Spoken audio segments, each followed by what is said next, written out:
नमस्कार दोस्तों, स्वागत है आपका एक बार फिर से आपके अपने यूट्यूब चैनल कंपटीशन प्रिपरेशन पे। आई होप आप सारे अच्छे होंगे।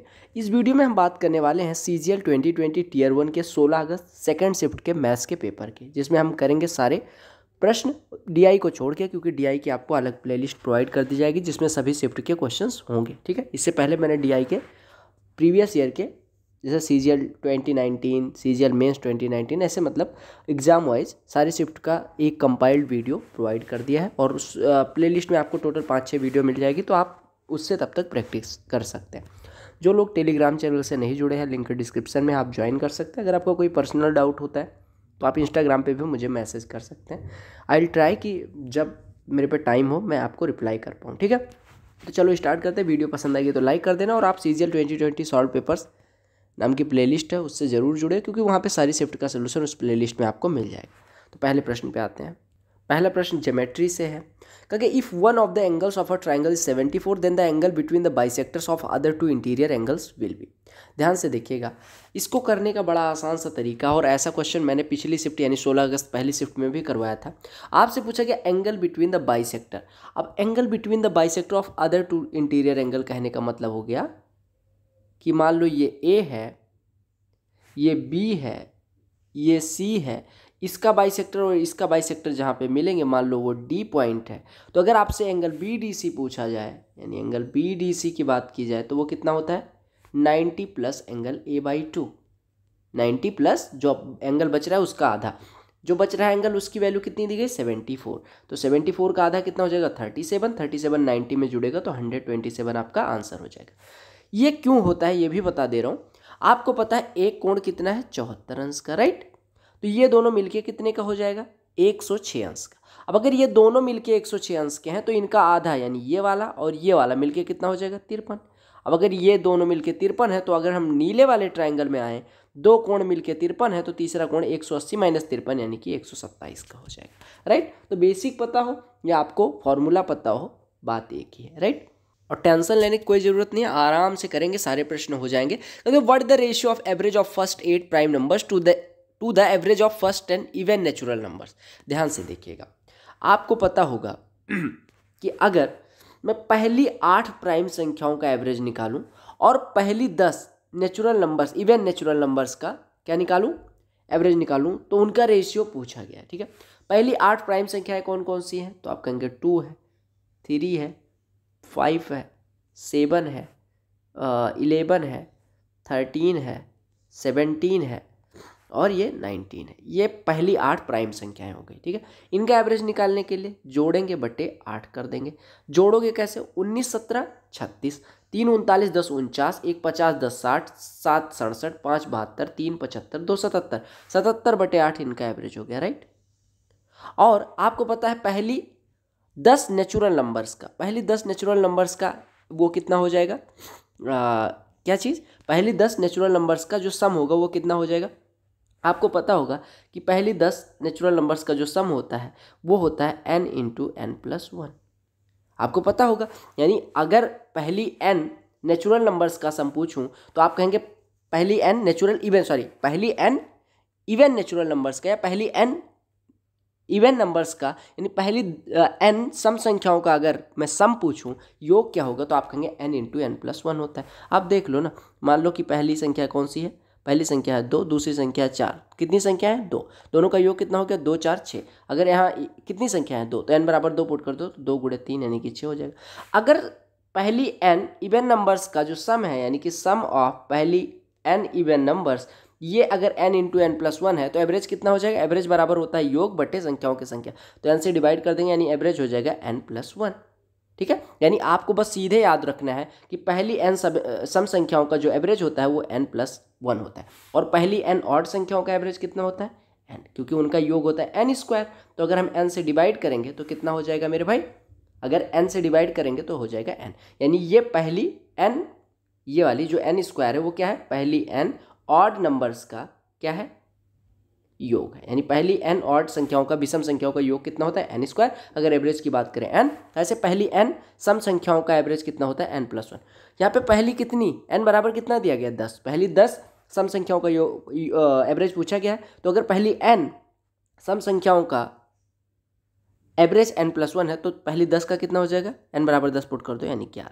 इन्हीं दोनों का एवरेज रेशियो पूछा गया था 77/8 और 11 का। तो आप कहेंगे रेशियो निकालने के लिए बटे 11 कर देंगे, 11 से 77 कटेगा 7, 7:8 आपका आंसर हो जाएगा। तो यहाँ से जो सीखना था वो ये क्या था कि प्रथम n यानी सम ऑफ प्रथम n ये किसके लिए है, इवन नंबर्स। तो इवन नंबर्स का योग कितना होता है, n × n+1। एवरेज कितना हो जाएगा, n+1। अगर मैं ऑड नंबर्स का प्रथम n ऑड नंबर्स का एवरेज पूछूं तो एवरेज होता है n और योग होता है n²। दो चीज़ें आपको याद रखनी है। क्यों होता है अरिथमेटिकल प्रोग्रेशन, और आप देखिएगा अलजेब्रा में उसमें नंबर सिस्टम में मैंने करवाया है क्यों होता है ये सारी चीज़। अगला प्रश्न DI का छोड़ेंगे क्योंकि मैंने बताया DI का मैं एक साथ करवा दूंगा। ट्रिगो का प्रश्न दिखते ही कुछ लड़कों के अंदर झंझनाहट सी हो जाती है कि वैल्यू पुटिंग से करें या बेसिक से। मैं हमेशा बेसिक से करता हूँ, करवाता भी बेसिक से और वैल्यू पुटिंग दोनों से हूँ। बाकी आप देख सकते हैं मैं यहाँ पे थीटा बराबर 30 करके आज मैं वैल्यू पुटिंग से करूँगा। वैल्यू पुटिंग से करोगे तो 2 sin थीटा cos थीटा, आपको फार्मूला पता ही है क्या होता है, sin 2 थीटा होता है, यानी बेसिकली यहाँ पे sin 2 थीटा लिखा। अब थीटा बराबर 30 रख के पहले आप प्रश्न को सॉल्व करो। प्रश्न की वैल्यू निकालने जाओगे, cot क्यूब थीटा, cot 30 की वैल्यू होती है √3, उसका क्यूब हो जाएगा 3√3 divided by cosec square theta, cosec 30 की वैल्यू होती है 2, उसका स्क्वायर हो जाएगा 4, plus tan cube theta, tan 30 की वैल्यू होती है 1/√3, उसका क्यूब हो जाएगा 1/3√3 इंटू sec स्क्वायर थीटा। आपको पता है sec 30 की वैल्यू होती है 2/√3, उसका स्क्वायर हो जाएगा 4/3, 3 ऊपर चला जाएगा, ठीक है, प्लस sin 2 थीटा यानी sin 60 यानी कि √3/2, राइट। अब यहाँ पे कितना हो गया 3√3/4, 3 से 3 कट गया यानी 1/4√3 हो गया। तो अब सबका हर बराबर कर लो। अगर हर बराबर करने जाओगे तो 4√3 सबका हर आ जाएगा। यहाँ पे √3 से गुणा होगा तो ये 9 हो जाएगा, प्लस यहाँ पे ये 1 है और प्लस यहाँ पे 2√3 से गुणा होगा तो कितना हो जाएगा 6 हो जाएगा। तो 9 6 15 1 16, 16/4√3 यानी 4/√3 आपके प्रश्न की वैल्यू आई, ठीक है। अब आप ऑप्शन में जाओ। ऑप्शन में अगर हम थीटा बराबर 30 पुट करेंगे तो ये कितना हो जाएगा, cosec 30 कितना हो गया 2 इंटू sec 30 कितना हो जाएगा, sec 30 होता है 2/√3, तो ये 2/√3 हो जाएगा। 2 × 2/√3 यानी 4/√3।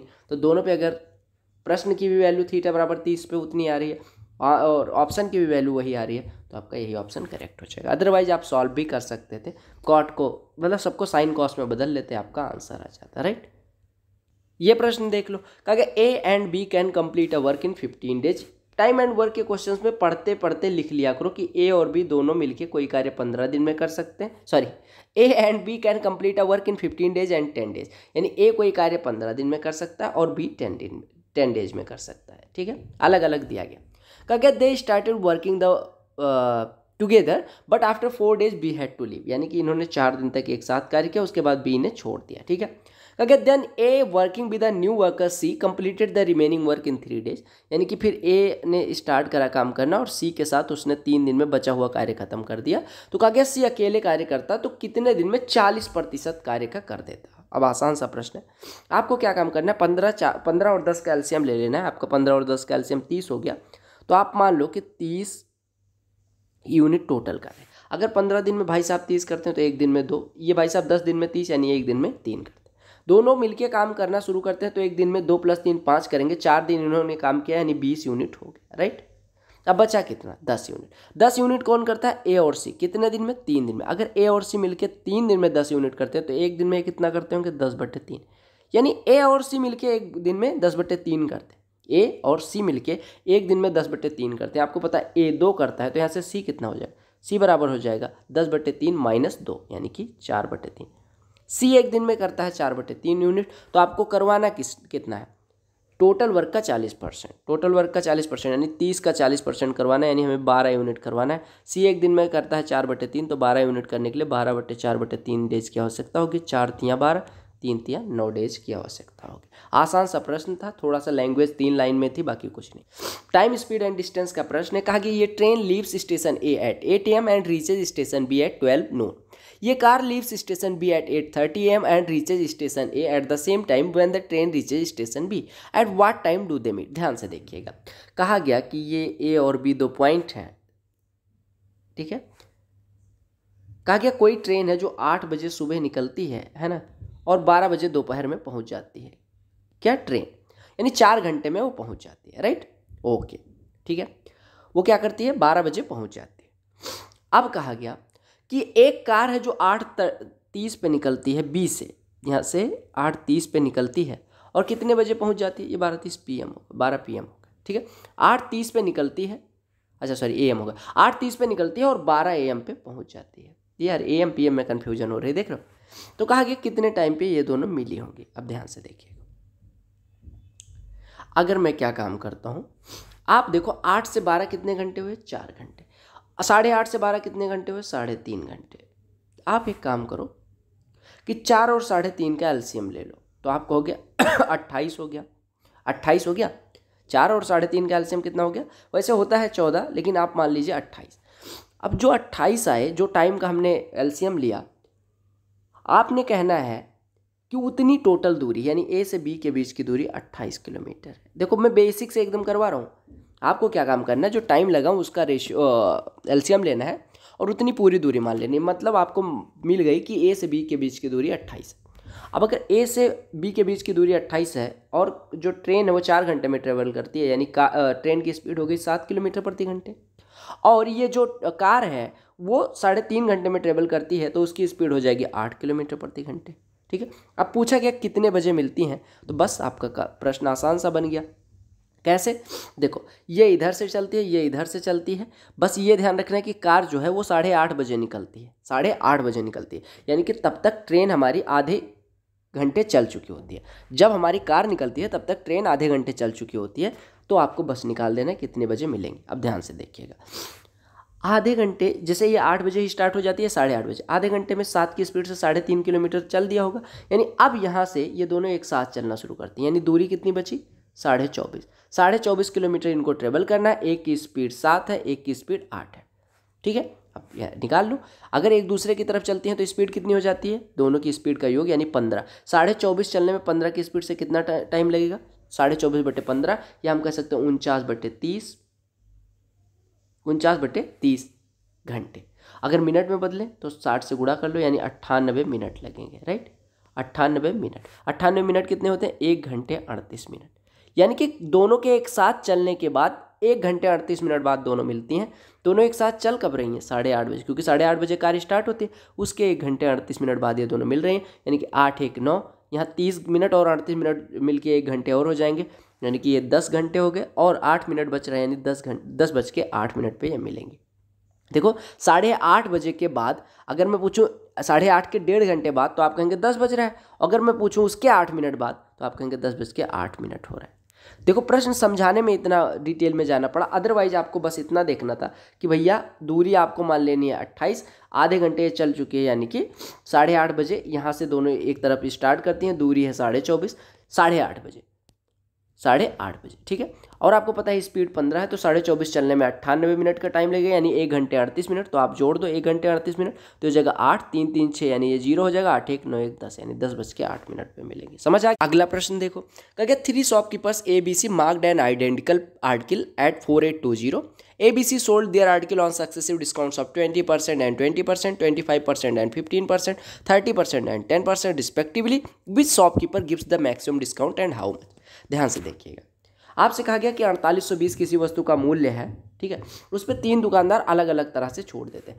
एक 20-20 की सक्सेसिव देता है, एक 25-15 की देता है, एक 30 और 10 की। अब कहा गया कौन सा शॉपकीपर सबसे ज़्यादा डिस्काउंट देता है। आपको ट्रिक भी पता होगी कि जो डिस्काउंट, ठीक है, जो डिस्काउंट आपको पता है एक्स और वाई परसेंट का रिजल्टेंट कितना होता है, x plus Y minus XY/100। अगर आपको डिस्काउंट कहा जाए कि 20% की छूट देता है, तो उनका रिजल्टेंट हो जाता है x plus Y minus XY/100, यानी 20% की रिजल्टेंट कितनी बनेगी, 20 40 माइनस 400/100, यानी कि 36%। 25 और 15 की कितनी बनेगी, 40 माइनस 3.75, यानी 36.25। और 30 और 10 की कितनी बनेगी, आपकी 37%। अब सबसे ज़्यादा डिस्काउंट कौन दे रहा है, देखो सबसे ज़्यादा डिस्काउंट आपको मैं कह रहा हूँ कि अगर 2 फुटकर में डिस्काउंट दिए जाते हैं और योग बराबर है, देखो 30 10 40 25 15 40 20 20 40, तो आपको पता होना चाहिए जहाँ पे डिफरेंस ज़्यादा वो डिस्काउंट सबसे ज़्यादा होगा। तो आप डिफरेंस देखिए, 30 और 10 का सबसे ज़्यादा, यहाँ पे 20 का डिफरेंस है, यहाँ पे 10 का, यहाँ पे 0 का, तो सबसे ज़्यादा डिस्काउंट कौन सा हो गया, 30% और 10%, यानी C टाइप के दुकानदार ने सबसे ज़्यादा डिस्काउंट दिया, कितने परसेंट का, 37% का। बस आपको 4820 का 37% निकाल लेना है। आपको पता है 4820 का 1% कितना हो जाएगा, 48.2, तो 37%, 48.2 गुणे 37 हो जाएगा। 37 दूना 74, हासिल आई 7, 38 296 और 7 303, हासिल आई 30, 48 दिया 144, 30 100, मैंने कुछ गलत कर दिया। अच्छा 37 का पहाड़ा पड़ रहा है, ठीक है, 1 मिनट। 37 दूना 74, हासिल आई 7, 37 8 296, 7 303, हासिल आई 30, 37 ये 30 बचा, 37 चौको 148 और 30 178, यानी 1783.40 का डिस्काउंट दिया। ऐसे प्रश्न भी खूब दबा के पूछे गए, ठीक है। अच्छा कुछ लोग चौंक जाते हैं कि 37 का पहाड़ा याद है, मेरा तो नहीं निकलेगा, किसी को नहीं याद होता 37 का। जैसे 37 अट्ठे करना था तो मैंने ऐसे कर लिया, 8 सत्ते 56 और 240 296, ऐसे करके मैं जोड़ लेता हूँ, ठीक है। आपको जब मैं 2 बार कहता हूँ कि 37 अट्ठे तो उस बीच में मैं कैलकुलेशन कर रहा होता हूँ, तो चौंकना नहीं है, और सारे टीचर्स ऐसे करते हैं, ठीक है। ये देखो क्या क्या 16√2x³ + 81√3y³ divided by this one बराबर दिस वन, तो आपको इसकी वैल्यू निकालनी है। अब यहाँ पे कोफिशिएंट की तुलना करनी होती है। आपको दिया गया a³ + b³ divided by a + b, तो a³ + b³ क्या होता है, a + b into a² - ab + b², यानी हमारा a + b कट जाएगा, तो बचेगा कितना, a² यानी 2√2x का होल स्क्वायर, यानी ये बचेगा 8x² प्लस b² यानी कि 3√3 यानी कि 27y², और माइनस ab यानी कि -6√6xy, ठीक है। अब इससे तुलना कर दो, x² के गुणांक की तुलना करोगे तो a बराबर 8 मिल जाएगा, a की वैल्यू 8 हो गई। अगर y² के गुणांक की तुलना करोगे तो b बराबर 27 मिल जाएगा, और xy के गुणांक की तुलना करोगे तो आपको यहाँ पता है 2√6 है, यहाँ पे -6√6 है, यानी c की वैल्यू कितनी मिल जाएगी, 3 मिल जाएगी, ठीक है। बस आपका काम हो गया, है ना। चल अब देखो, अब आपको वैल्यू निकालनी है इसकी, तो 2 गुणे 8 16 माइनस 3 गुणे 27, 1 मिनट यार हमने कुछ गलत कर दिया। अगर मैं इसकी जगह पे 1 मिनट देखो, cxy बराबर -6√6 है, यानी कि c की वैल्यू -6√6 हो जाएगी, ठीक है। अब यहाँ पे वैल्यू पुट कर दो, तो ये कितनी होगी, 2 × 8 यानी 16 -3 × 27 81, और प्लस 2 छक 12 छक 72। देखो 72 में से 81 घटेगा 9, और 9 16 में से घटेगा 7, आपका आंसर हो जाएगा। प्रश्न बड़ा है, ज्योमेट्री का है, घबराना नहीं है। कहा कि from an external point A 2 tangents A B and A C have been drawn to a circle touching the circle at B at C. देखो एक एक्सटर्नल पॉइंट है जहाँ से 2 टेंजेंट्स ड्रा की गई, this one is your point A, this one is your point B, this one is your point C, ठीक है। कहा P and Q are points on A B and A C respectively such that P Q touches circle at R. ये 1 minute, हाँ ये देखो, ठीक है, ये P है आपका, ये Q है, और ये सर्कल को R पे टच करता है, ठीक है। कहा कि ए बी अगर 11 हो, ए पी 7 हो, ए पी कौन सा, ये 7 हो, ए क्यू बराबर 9 हो, तो आपको पी क्यू की लंबाई निकालनी। अब देखो आपको पता है ए बी अगर 11 है तो ए सी भी 11 होगी, क्यों, क्योंकि एक ही पॉइंट से किसी सर्कल पे अगर 2 टेंजेंट ड्रा की जाती है तो उनकी लंबाई बराबर होती है। तो अगर ए सी 11 है, ए क्यू 9 है, तो क्यू सी 2 हो जाएगी, ठीक है। अगर क्यू सी 2 है तो क्यू आर भी 2 होगा, क्यों, क्योंकि क्यू से किसी वृत्त पे 2 स्पर्श रेखाएं खींची गई, क्यू सी और क्यू आर, तो दोनों की लंबाई बराबर होगी। ऐसे अगर मैं देखूं ए बी पूरा 11 है, ए पी 7 है, तो पी बी की लंबाई 4 हो जाएगी, और पी बी की जो लंबाई होगी वही पी आर की लंबाई होगी, क्यों, क्योंकि पी से 2 टेंजेंट ड्रा की गई किसी सर्कल पे, तो उनकी लंबाइयाँ समान होगी, तो 4 और 4। अब आपसे पूरा पी क्यू पूछा गया था, पी आर 4 है, आर क्यू 2 है, तो दोनों मिलके 6 हो जाएंगे। कुछ भी नहीं करना था, बस फिगर बना के कैलकुलेट कर लेना। जुकाम है हल्का हल्का, और ऑफिस से आने के बाद ठंडा पानी पी लिया था, गर्म करने का टाइम नहीं था, इस वजह से थोड़ी आवाज़ भी गड़बड़ है, पता नहीं क्यों साला जुकाम होता रहता है। देखो कहा गया ट्रायंगल ए बी सी में ए बी बी सी और ए सी की लंबाई दी गई, कॉट सी निकाल। अब देखो आपको सीधे दिख रहा होगा कि 20 21 29 ट्रिपलेट बनाते हैं, यानी आपका 21 जो 29 है वो आपका हाइपोटेन्यूस हो जाएगा। तो इतना तो पता होना चाहिए किसी एक को, यानी बी पे समकोण बनेगा, ये 20 है, ये 21 है, बस आपको दिख क्या होगा। क्यों बना, कैसे हुआ, ट्रिपलेट है इस वजह से मैंने बनाया। ए सी सबसे बड़ी भुजा कर्ण हो जाती है, तो जो तीसरी वो वर्टिक्स बची, तीसरा शीर्ष जो बचा वो आपका राइट एंगल हो जाएगा। आपसे कहा कि कॉट सी क्या हो जाएगा, कॉट सी हो जाएगा। कॉट सी क्या होता है, सी के लिए आधार कितना है 21, आधार बट्टे लंबे यानी 21/20 प्लस कॉसेक सी हो जाएगा, कॉसेक सी कितना हो जाएगा 20/29, 29/20 हाइपोटेन्यूज डिवाइडेड बाई परपेंडिकुलर -2 10 यानी -2 × 21/20। तो ये कट के ये हो जाएगा, यानी 29/20 माइनस 21/20 यानी 8/20 बच रहा है। 4 से काट दोगे 2/5 आंसर। DI महाराज से दूर ही रखते हैं अभी। इन्होंने कई बार लगातार 2 DI के क्वेश्चन दे दिए। नाम पढ़ो यहाँ पे कैसा अगले क्वेश्चन में दिया है। चमन लाल, अरशद और Jagjit Singh contested an election. All the votes polled were valid. Arshad got 35% of total votes. For every 35 votes, Chaman Lal got 14 votes. The winner got 4950 more votes than the person who received the least number of votes. Find the total number of votes polled. आसान सा प्रश्न है। 3 लोग लड़ते हैं, C, A और J। अब चमन लाल, अरशद और जगजीत, इतना प्यारा नाम नहीं है कि बार बार लिया जाए, तो आप लिख लो C। 1 मिनट यहाँ पे लिखते हैं चमन लाल भाई को। C, A और J की बात हो रही है, ठीक है। कहा गया सारे वोट पोल किए गए, जो इतने पोल हुए मतलब वो वैलिड थे, कहने का मतलब इतना। कहा गया अरशद जो है टोटल वोट का 35% पाता। अगर मैं टोटल वोट मानूँ 100 तो अरशद को 35 वोट मिले, ठीक। अच्छा, कहा गया for every 35 votes Chaman Lal got 14 votes. ये क्या दे रहा है, हाँ। कहा गया कुल 35 वोटों पे अगर 35 वोट पड़ते हैं तो चमन लाल को 14 वोट मिलते हैं। यानी कि आपको देखना है कि भैया अगर हम टोटल वोट 35 माने तो चमन लाल को 14 मिल रहा है, यानी कि टोटल से इनका अनुपात है 35। अगर टोटल 35 है तो यानी कि टोटल अगर 35 है यानी 35 बराबर 100 तो चमन लाल को 14 मिलते हैं। यानी कि अगर 35 बराबर 100 है तो 5 बराबर कितना हो जाएगा, सॉरी 7 बराबर कितना हो जाएगा, 7 बराबर 20 हो जाएगा, तो 14 बराबर 40। यानी कि 100 में से 40 वोट मिलते हैं चमन लाल को, ठीक है। अच्छा, कहा गया winner got 4950 more votes than the person who received the least number of vote. अब 40 वोट ये पा चुके हैं, 35 ये, टोटल हमने 100 माना, यानी 25 वोट जगजीत को मिलते हैं। अब कहा गया कि जो विनर है, विनर कौन होगा, जिसको सबसे ज़्यादा वोट मिले होंगे, वो जो है वो सबसे कम वोट पाने वाले, यानी इनसे 4950 वोट ज़्यादा पाते हैं। 40 और 25 का अंतर कितना है, 15 का। 15 बराबर आपको दिया गया 4950, तो आपसे पूछा गया टोटल वोट्स, यानी 100 की वैल्यू पूछी गई। 15 बराबर अगर इतना है तो 1 बराबर 330, तो 100 बराबर कितना हो जाएगा, 33,000।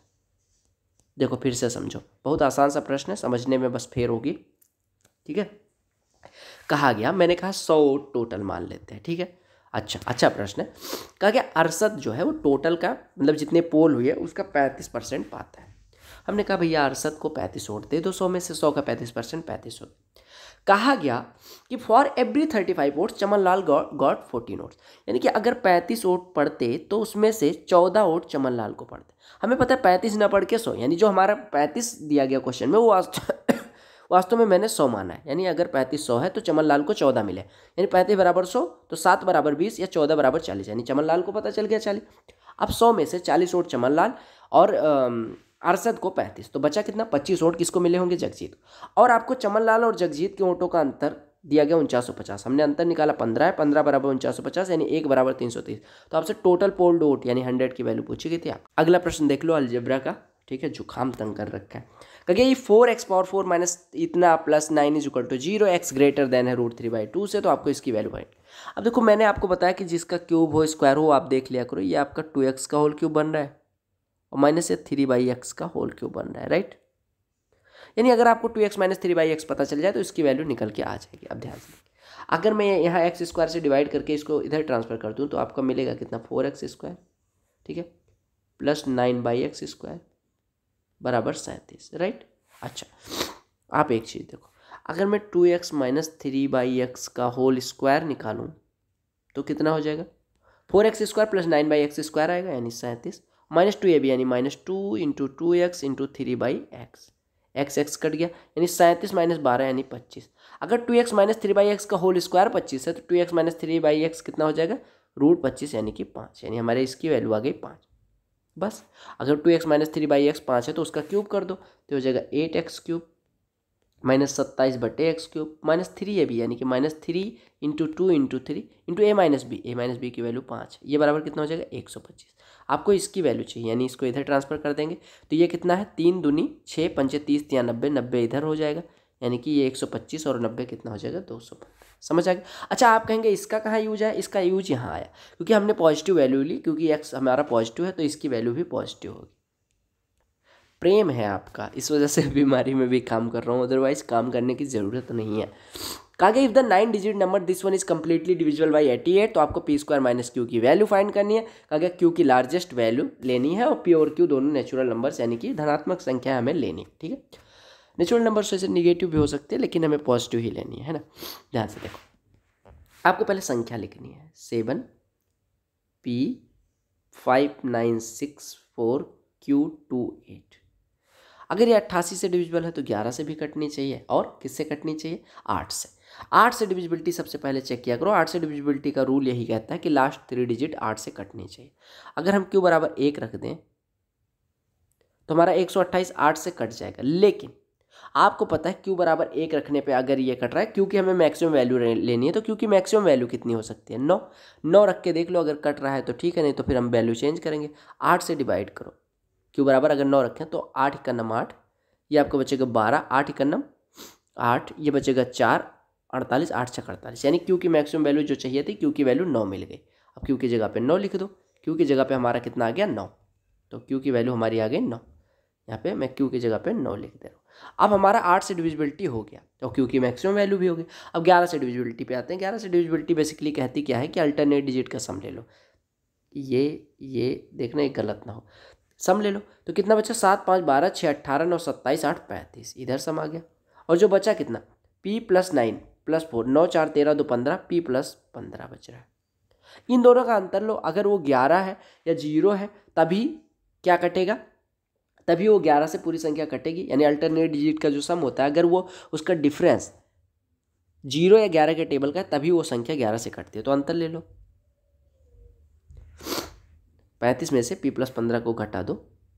ये अगर हम 0 लेते हैं तो ये कितना हो जाएगा? 20 - P, अंतर लेंगे 20 - P। अगर ये 0 हो जा रहा है तो ये P बराबर 20, चूँकि P की वैल्यू, P एक सिंगल डिजिट नंबर है, एक अंक है, तो उसकी वैल्यू 9 से ज़्यादा हो नहीं सकती, यानी 0 हम लेंगे नहीं, ठीक है। हमें लेना पड़ेगा 11। अगर हम P बराबर 11 ले लेते हैं, 20 - P बराबर 11 ले लेते हैं, तो यहाँ से P की वैल्यू कितनी आ जाएगी? 9। अब अगर P बराबर 9 है, Q ऑलरेडी 9 है, तो आपसे P स्क्वायर माइनस Q, यानी कि 9 का स्क्वायर 81 में से 9 घटेगा 72 आंसर आ जाएगा। देख लो, क्योंकि ये heap of bit is in form of a cone whose base diameter is this one and height is this one. Heap is to be covered by a canvas. What is the area of the canvas? क्योंकि heap है, heap basically ढेर होता है मेरे हिसाब से, वो कोन के फॉर्म में है, ठीक है। कोन कैसे होता है? ये अगर आपने खेती किसानी की होगी तो आपको पता होगा कि ऐसे गेहूं का ढेर लगाया जाता है। हमारे यहाँ मंडीला बोलते हैं, मंडीला या कुछ ऐसे बोलते हैं, मंडीला ही शायद, मंडला या मंडीला, एग्जैक्ट मुझे नहीं पता। क्योंकि इसका बेस डायमीटर 8.4 है, तो बेस डायमीटर अगर 8.4 है तो बेस हो जाएगा 4.2। अगर हाइट की बात करें तो वो दी गई 1.75, यानी वो 1.75 का। अब कहा गया अगर इसको कैनवासिंग करनी है, यानी कि इसको घेरना है, तो आपसे पूछा गया कैनवास की एरिया कितनी होगी, यानी आपसे पूछा गया कर्व्ड सरफेस एरिया। कौन के लिए कर्व्ड सरफेस एरिया होती है? πr/l। एल बराबर होता है √r² + h², यानी हो गया 22/7। पाई की वैल्यू 22/7, आर की वैल्यू है 4.2, एल की वैल्यू हो जाएगी अंडर रूट में r² यानी 4.2 का स्क्वायर, यानी कि देखो 21/5 होता है, तो 21/5 का होल स्क्वायर लिख लो, यानी कि 441/25 कर लो। और ये लिखा हुआ है 7/4, ये 7/4 लिखा हुआ है, 7/4 1 दशमलव, यानी कि 7/4 का स्क्वायर कितना हो जाएगा? 49/16। बस आपको सीधे सॉल्व कर लेना है। अब देखो यहाँ से 49 का वर्गमूल निकल के आ जाएगा। क्यों? देखो यहाँ 49, यहाँ से 9 बचेगा, तो 49 का वर्गमूल यहाँ पे 7 हो जाएगा, ठीक है। 7 7 कट गया, 22 दूना 44, चौको कितना हो जाएगा? 176 मेरे ख्याल से। अंडर रूट में बचा है 9/25 + 1/16, 16 9 या 144 और 25 169/400 बच रहा है अंदर, ठीक है। यानी ये बच रहा है 176 गुणे 169 का वर्गमूल 13 जिसका वर्गमूल 20। बस काट दो, यहाँ से ये कटा, ये 8.8 हो गया और गुणे 13 बच रहा है। हमने गलत कर दिया कहीं क्या भाई साहब? 22 चौको, अच्छा ये 22 गुणे 4.2 था, ये ध्यान से देखिएगा। ये देखो 22 गुणे 4.2 था, 22 गुणे 4.2, और यहाँ पे अंडर रूट 16 9 या 144 और 25 169/400 हमारा आ ही रहा है। 169/400 कितना हो गया? ये आप पहले लिखिए 22 गुणे 4.2, ठीक है, और गुणे ये 13/20 हो रहा है, राइट। अब इसी को सॉल्व कर लेना है, तो सॉल्व करो भाई। ये कटा, ये 2.2 हुआ, यानी आपका बच रहा है 2.2 × 4.2 × 13 डिवाइडेड बाई 2, तो ये 2 से ये 1.1 हो गया, गुणा कर लो तो 11 दूना 22 और 11 चौको 44 तो 46, यानी कि 4.62, इसमें गुणा करना है 13 से, 13 से गुणा करोगे 13 दूना 26, 80 लाई 2, 13 छक्के 78, 2 80, 13 चौको 52, 8 60, तो आपका आंसर आ गया। तो आपको बस याद रखना पाई आर एल। कहा Hridaya opened her piggy bank and found coins of denomination 1 to 5 and 10 rupees in the ratio of this one. If there are 72 coins in all, then how much money was there in piggy bank in form of coins? ध्यान से देखिएगा, कहा गया कि एक piggy bank खोलता है जिसमें 1, 2, 5 और 10 रुपए के सिक्के होते हैं और उनका अनुपात 10:5:2:1 होता है। तो कहा गया कुल कितने रुपए हैं अगर सिक्कों की संख्या 72।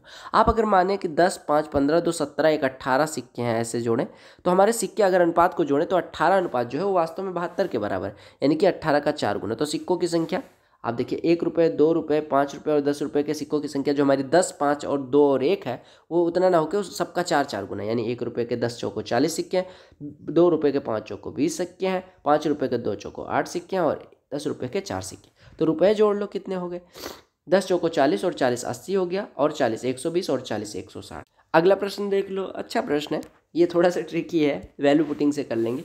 a - 12/a बराबर 1, a 0 से बड़ा यानी a पॉजिटिव, a बराबर अगर हम 4 पुट कर दें, देखो यहाँ पे 4 - 3 बराबर है, तो यहाँ 4 की वैल्यू कितनी हो जाएगी, 4 का स्क्वायर 16 प्लस 16/16 यानी कि एक आंसर 17 हो जाएगा। कहा गया ये sum at a certain rate of simple interest become 14880 after 3 years and 1680 after 5 years, find the simple interest on the same sum at 10% per annum for 4 years। ध्यान से देखिएगा, कहा क्या गया कि कोई धन 3 साल में इतना हो जाता है और 5 साल में इतना, यानी अब 3 साल में अगर इतना हो जाता है 5 साल में, तो 2 साल में ब्याज कितना मिलता होगा, निकाल लो। 16,800 में से 14,880 घटाओगे तो 2000, ये बचेगा 2000, ठीक है, और ये 1920 बचेगा, यानी 2 साल में ब्याज मिलता है 1920। अगर 2 साल का ब्याज 1920 है तो 1 साल का कितना हो जाएगा, 960 रुपये। और आपसे कहा गया कि 3 साल के बाद धन इतना हो जाता है, यानी कि 3 साल में ब्याज मिला होगा और जो धन रहा होगा उतना मिला के 14,880। अगर 3 साल का ब्याज में निकालने जाओ, 1 साल का 960 तो 3 साल का हो जाएगा 2880, यानी कि 3 साल का ब्याज और प्रिंसिपल मिला के, यानी p + 2880 बराबर 14,080, यानी प्रिंसिपल की वैल्यू हो गई 12,000। और अगर 12,000 रुपये पे 1 साल का ब्याज 960 है, यानी कि कोई मतलब नहीं है, रेट तो पूछा नहीं गया है, नहीं तो 8% वो भी आ जाता। अब कहा गया इस मूलधन पे 10% की दर से 4 साल का ब्याज, आपको पता है 10% अगर 1 साल का तो 4 साल का 40%, 12,000 का 40% कितना हो जाएगा, 48 रुपये, यही पूछा गया।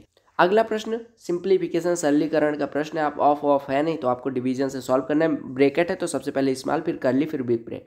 अगर 5 सही 4/5 को तोड़ो तो 25 और 4 29/5 लिखा हुआ है, और डिवाइडेड बाई है तो इसको गुणे में लगा दो, तो ये 29/2 लिखा है, अगर हम गुणे में पलटेंगे तो 2/29 हो जाएगा, यानी आपका ब्रैकेट की वैल्यू हो गई 2/5, ठीक है, 2/5 इसकी वैल्यू हो गई। 2/5 का 15/4, 5 से कटेगा 3, 2 से कटेगा 2, यानी 3/2 लिखा हुआ है, ये लिखा हुआ है 3/2 प्लस 3 सही 2/3 कितना होता है, 11/3। सॉल्व कर लो, 11 दूना 22, 9 31/6 हो गया, 31/6 ये पूरे की वैल्यू आई, कितनी आई, 31/6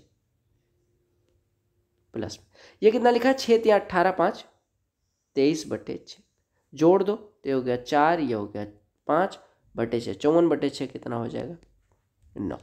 मुझे नहीं लगता कहीं पे आपको कोई कठिनाई आई होगी, और अगर इतना मेहनत कर लेते हो जितना मैं आपको कह रहा हूँ करने को, तो आप भी मेरी तरह ऑफिस जाने लगोगे। भले उससे लाइफ थोड़ी हेक्टिक हो जाए, थोड़ा आप सुबह उठना पड़े, ये वो फलाना ढिमका, लेकिन जब महीने की लास्ट डेट होती है उस पर सैलरी आती है ना, तो आपको लगता है वर्थ इट था भाई, मेहनत जिसके लिए करी ना वो पैसे दे रहा है। और प्राइवेट में उतना पैसा देने के लिए आपको खून चूस लेंगे वो, है ना। गवर्नमेंट जैसे काम के लिए इज्जत के साथ आप काम करते हो, ऑफिस जाते हो, एसी में बैठ के पैसे लेते हो, उसके लिए मेहनत इतनी तो डिजर्व करती है वो एग्जाम, है ना। कहा कि A B is a diameter of circle, C and D are points on opposite sides of the diameter such that A C D बराबर 25 अंश। ई कहा गया पॉइंट है माइनर आर्क बी डी पे, तो बी डी की वैल्यू बतानी है। देखो ए बी डायमीटर है, मैंने कह दिया ये ए है ये बी है, क्योंकि सी और डी अपोजिट साइड में, मान लो सी है ये डी है, इस प्रकार से कि ए सी डी बराबर 25 अंश। देखो अच्छा, सी और डी अपोजिट साइड में, ध्यान से देखिए, अगर मैं सी यहाँ मानता हूँ, ठीक है, 1 मिनट, तो डी यहाँ कहीं पे, ठीक है, यानी आपको ये वाला एंगल दिया गया है 25 अंश का, ठीक, 25, ठीक है। कहा गया E minor arc B D पे कोई बिंदु है, यानी ये वाला बिंदु छोटे वाले आर्क पे बी डी पे कोई बिंदु है, ठीक है। बी डी एक ये बड़ा वाला हो रहा है, एक छोटा वाला, तो बी डी की वैल्यू बतानी है। आसान सा प्रश्न बन रहा है, ये वाले कोड की वैल्यू बतानी है, ठीक है। अच्छा प्रश्न बन रहा है। अगर मैं ये ड्रॉ कर दूं तो क्या मिलेगा आपको? आप कहेंगे कि देखो जीवा एडी द्वारा, देखो जीवा एडी कॉर्ड एडी दिख रही है, इसके द्वारा वृत्त के परिधि पे बना कोण 25 अंश है, तो यहाँ पे भी अगर वृत्त के परिधि पे बन रहा है तो ये भी 25 हो जाएगा, राइट। ओके। आपको एक चीज़ और पता है, देखिएगा, अगर मैं ट्राइंगल ए डी बी की बात करूं तो एक कोण 25 है और ये 90 होगा। क्यों? क्योंकि ये अर्धवृत्त में बना कोण है। देखो ए बी व्यास है, तो ये जो arc A D E B होगा वो अर्धवृत्त होगा, इसमें बना कोण है, तो ये 90 अंश हो जाएगा। ये 25 है, ये 90, तो ये वाला कोण कितना हो जाएगा? 90 माइनस 25 यानी कि 65 अंश। और अगर हम quadrilateral A D E B को देखते हैं, क्वाड्रिलेटरल को मैं ये बना दे रहा हूँ, देखो, तो ये साइक्लिक क्वाड्रिलेटरल है, और साइक्लिक क्वाड्रिलेटरल की एक ही प्रॉपर्टी होती है कि आमने सामने के कोणों का योग 180 अंश होता है। तो अगर कोण ए 65 अंश है तो कोण ई को कितना होना पड़ेगा? 180 माइनस 65 यानी 115। तो यही वैल्यू पूछी गई थी, ठीक है। बहुत आसान सा प्रश्न। अगर आपको ना समझ आए ना तो 10 सेकंड बैक चले जाया करो, आपको फिर से वही चीज़ें मैं एक बार बोल रहा हूँ तो वही चीज़ 2 बार बोल दूंगा तो आपको समझ आ जाएगी। अगर Radha purchase a computer table for this one, centre table for this one, computer table को 8% प्रॉफिट पे बेचती है। अगर कहा गया कि अगर उसे टोटल 10% का प्रॉफिट लेना है तो कितने में बेचना चाहिए? अब देखो, मैं मान ले रहा हूँ कि देखो, पहले दोनों का अनुपात निकाल लो। कंप्यूटर टेबल का 10,000 और सेंटर टेबल का 5,000, यानी इनका जो मूल्य का रेशियो 2:1। क्योंकि 8% पे वो कंप्यूटर टेबल को प्रॉफिट पे बेचती है। क्योंकि इसको कितने पे बेचे? हम मान लेते हैं X% पे, कि ओवरऑल 10% का प्रॉफिट हो। अब देखो, 8 को 10 में से घटाएंगे तो ये आपका 2 आ जाएगा, और X में से 10 को घटाएंगे, तो कितना हो जाएगा? X minus 10। और जो ये अनुपात आएगा ना, वो इनके मूल्यों का अनुपात होगा मिक्सचर एलिगेशन से। तो मूल्यों का अनुपात अगर X माइनस 10 और 2 का अनुपात 2:1 है, कहने का मतलब कि X माइनस 10 2 का 2 गुना है, यानी X माइनस 10 बराबर 2 × 2, यानी X minus 10 is equal to 4। तो X की वैल्यू कितनी आ गई? 14%। ये सब ट्रिक नहीं है, बेसिक है, ठीक है, बेसिक से भी कर सकते हैं। अगला प्रश्न और DI का छोड़ते हैं। कुछ लोग कहते हैं ना कि जब आप कराते हो तो आसान लगता है, कोई और कराता है तो टफ लगता है। पता है क्यों? देखो, अगर मैं आपका माइंडसेट ये बना के कराऊं कि भैया ये बड़ा कठिन है, CGL का प्रश्न है, जहर है, ये है, वो है, तो आपको यही चीज़ें टफ लगेंगी। और अगर यही चीज़ आपको बता दिया जाए कि आप काम कर लोगे या ये बड़ा आसान सा प्रश्न है, तो आपको वो आसान लगेगा। वो माइंडसेट का प्रश्न होता है। अगर आप खुद के सबकॉन्शियस माइंड को बिलीव करवा दोगे कि आप ये काम कर सकते हो, तो आप डेफिनेटली वो काम कर लोगे। और अगर आप ये डर गए ना किसी चीज़ से, तो आपने देखा होगा, आपको अंधेरे से डर लगता है बचपन में, तो डर दिनों दिन बढ़ता जाता है, ठीक है। और जब आपको लगता है अरे नहीं, कुछ भूत ऊत नहीं होता, तो आपको डर कम लगने लगता है। वो केवल सबकॉन्शियस माइंड का सवाल है, राइट। ये प्रश्न देख लो। पहले मैं बता रहा हूँ, मैथ से BSc होने के बाद भी मुझे ज्योमेट्री का प्रश्न, चाहे वो ट्राइंगल का छोटा छोटा प्रश्न हो, जब मैं करने जाता था, जब मैं तैयारी करने आया था, तो मुझे लगा यार ज्योमेट्री थोड़ा मुझे टफ तो लग रहा है। फिर धीरे मैंने एक बार सोचा यार ज्योमेट्री क्या टफ है, ट्राइंगल, सर्कल, मेंसुरेशन में मुझे टफ लग रहा है। फिर मैंने देखा, फिर मैं वही क्वेश्चंस करता था, हो जाता था। फिर मैंने ये जब दिमाग से डर हट गया, अब तो कोई क्वेश्चन ले आओ वो हो जाएगा, मैं थोड़ा टाइम लग सकता है लेकिन हो जाएगा, ठीक है। ताकि ये near triangle ABC, point D lies on AB, ठीक है।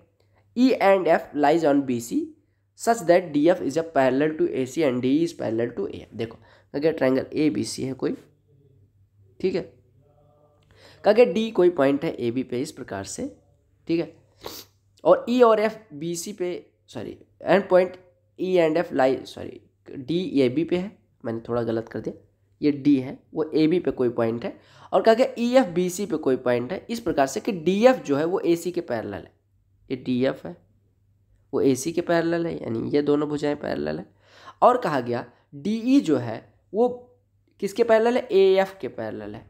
यानी अगर हम AF ड्रा करें, ये AF है, तो DE जो है वो इसके पैरेलल है, ठीक है, ओके। अब आपसे कहा गया कि अगर BE 4 है, BE कौन सा? ये वाला 4 है, ठीक है। CF बराबर 3 दिया गया, CF कौन सा है? ये 3 है। तो आपको EF की लंबाई निकालनी। बहुत आसान सा प्रश्न है, EF को X मान लेते हैं, ठीक है। अब आपको निकालना है EF की लंबाई, ध्यान से देखिएगा। अब आपको 2 सिमिलर ट्राइंगल्स मिल रहे हैं, कौन कौन से? पहले तो ट्रायंगल BDF सिमिलर है ट्रायंगल BAC के, क्यों? क्योंकि आपको पता है आधार पैरेलल है, एक से कॉमन है, तो ये ऐसे। दूसरे केस में अगर मैं बात करूं तो ट्रायंगल BED जो है वो पैरेलल है ट्रायंगल BFA के, दिख रहा होगा, क्यों? क्योंकि दोनों वही सेम रीजन। अब दोनों में सिमिलरिटी लगा दो। आपको निकालना है EF की लंबाई कैसे भी करके। तो यहाँ से अगर मैं कहूँ कि भैया BD बटे BA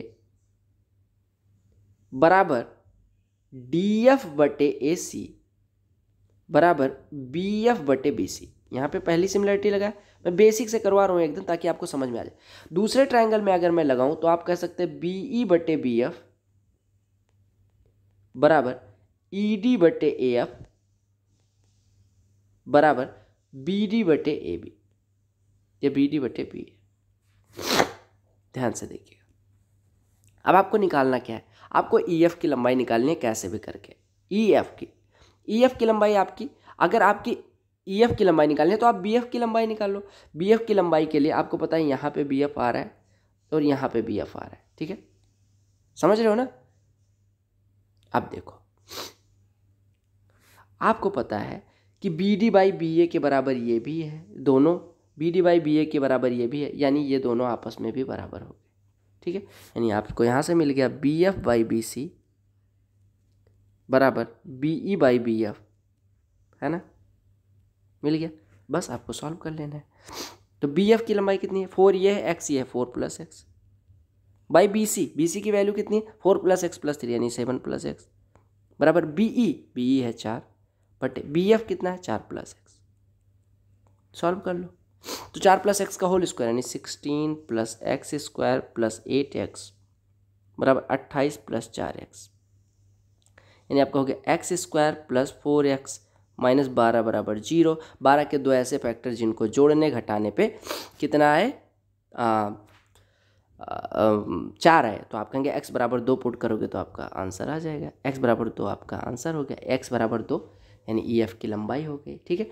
अब देखो, ये एकदम बेसिक से था। अब यहाँ पे हम थोड़ा सा क्या कर सकते थे, आपको दिखा कि BF हमें निकालना EF निकालना है। अगर हमारा BF किसी कारण से निकल जाए तो BE पता है तो हम EF आराम से निकाल लेंगे। तो आपको यहाँ पे BF बाई BC निकालना था, और आपको पता है ये भी BD बाई है, और BE बाई BF जो है वो भी BD बाई B है। तो आप सीधे लिख सकते थे BF बाई BC। ये देखो, ये वाला आप रिजल्ट सीधे लिख सकते, यानी इसकी कोई ज़रूरत नहीं थी। अब अगर इसकी कोई ज़रूरत नहीं थी तो आप ये वाला सीधे रिजल्ट लिख के फिर इसको सॉल्व करके आप x बराबर 2 मार्क कर देते, ठीक है। अगला प्रश्न देख लो। कहा गया 2 sin this one = this one, तो आपको इसकी वैल्यू निकालनी। आपको दिया गया कि जो एंगल है ये वाला वो किसके बीच लाई करता है? 0 और 90 के बीच में। अगर 2 sin थीटा बराबर 1 है तो sin थीटा बराबर 1/2, यानी sin थीटा अगर 1/2 है तो थीटा बराबर 30 अंश, यानी आपको कोण 3x - 15 बराबर 30 अंश दिया गया। 3x - 15 30 अंश है तो 3x बराबर 45 यानी x बराबर 15 मिल गया। अब x बराबर 15 इसमें पुट कर लो तो cos स्क्वायर 2x + 15 यानी cos स्क्वायर 45, cos स्क्वायर 45 की वैल्यू cos 45 होता है 1/√2, इसका square 1/2 plus cot square 30, cot 30 की वैल्यू होती है √3, उसका स्क्वायर 3 हो जाएगा। तो 3 + 1/2 कितना हो जाएगा? 7/2। इस प्रश्न में कुछ था? नहीं था। तो आई होप मेरे भाई आपको सारे प्रश्न समझ में आ गए हों। अगर समझ में आ गया तो वीडियो को लाइक कर देना, और बाकी सारे शिफ्ट के सलूशन भी आपको मिल जाएंगे तो आप प्लेलिस्ट चेक कर लेना। बाकी टेलीग्राम चैनल से ज़रूर जुड़ें। अगर आपका कोई डाउट है तो कमेंट सेक्शन में पूछ सकते हैं, अदरवाइज इंस्टाग्राम पे भी मैसेज कर सकते हैं। गुड लक, पढ़ते रहें, जॉब ज़रूर मिलेगी।